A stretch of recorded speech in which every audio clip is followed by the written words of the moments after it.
Welcome to T for Two.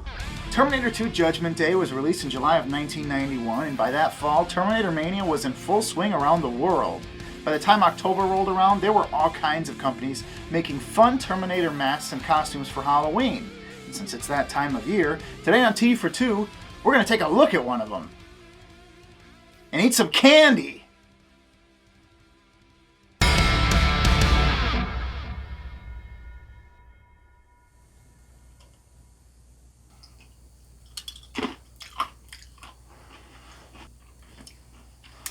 Founded way back in 1950, Rubie's costume company is today the world's largest designer and manufacturer of Halloween costumes, and they're still a family-run business.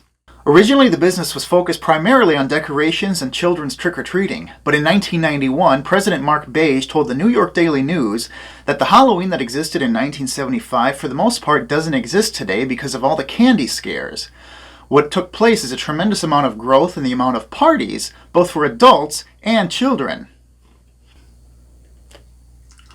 Fuck! Who put this in here? Huh? God damn it.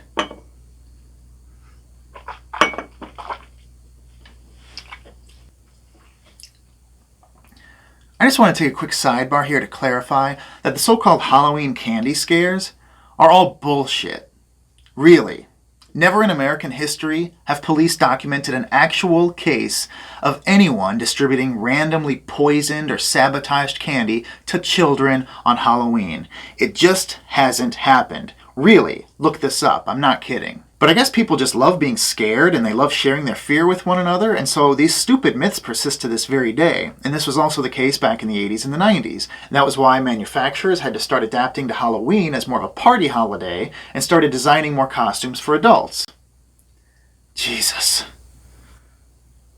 Anyway, I find this next part of the article kind of interesting because I guess I'm a nerd. According to the article, importers are not major players in the Halloween market because they can't react fast to sudden demand.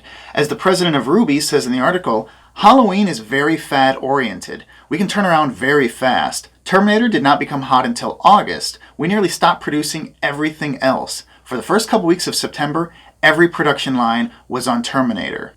One of the things they got busy producing was this neat Terminator mask.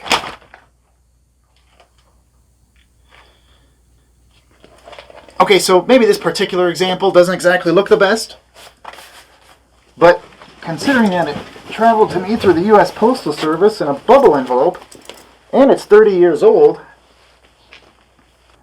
I'd say it's held up pretty well, considering everything it's been through.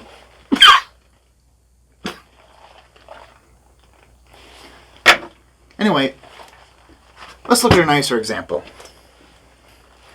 Here's a brand new one. Well, it was brand new in 1991. It's just that it's never had anybody's sweaty face deep inside of it. But that's about to change.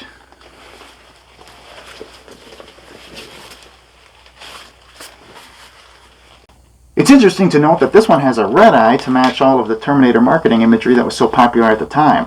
The other mask had a blue eye, just like Uncle Bob did in the actual film. I'm not sure if either one of these was produced more heavily than the other one or not.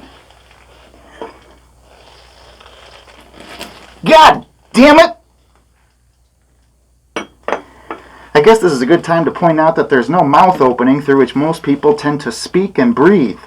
It also has minimal eye openings, so better stay indoors while you're wearing your vintage 1991 Terminator 2 mask.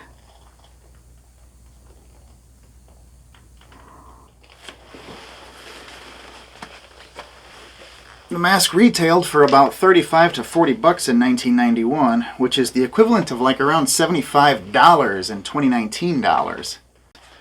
Which, it's hard to imagine it was really worth that. I mean, you know, it looks okay, the Arnold side looks pretty nice, but on the endoskeleton side, there's like no detail whatsoever. It's just completely smooth. Little tiny ear holes. Anyway, that's our show. Happy Halloween, everybody. Please stop sharing Facebook myths about sabotaged Halloween candy. And just let the kids have fun this year.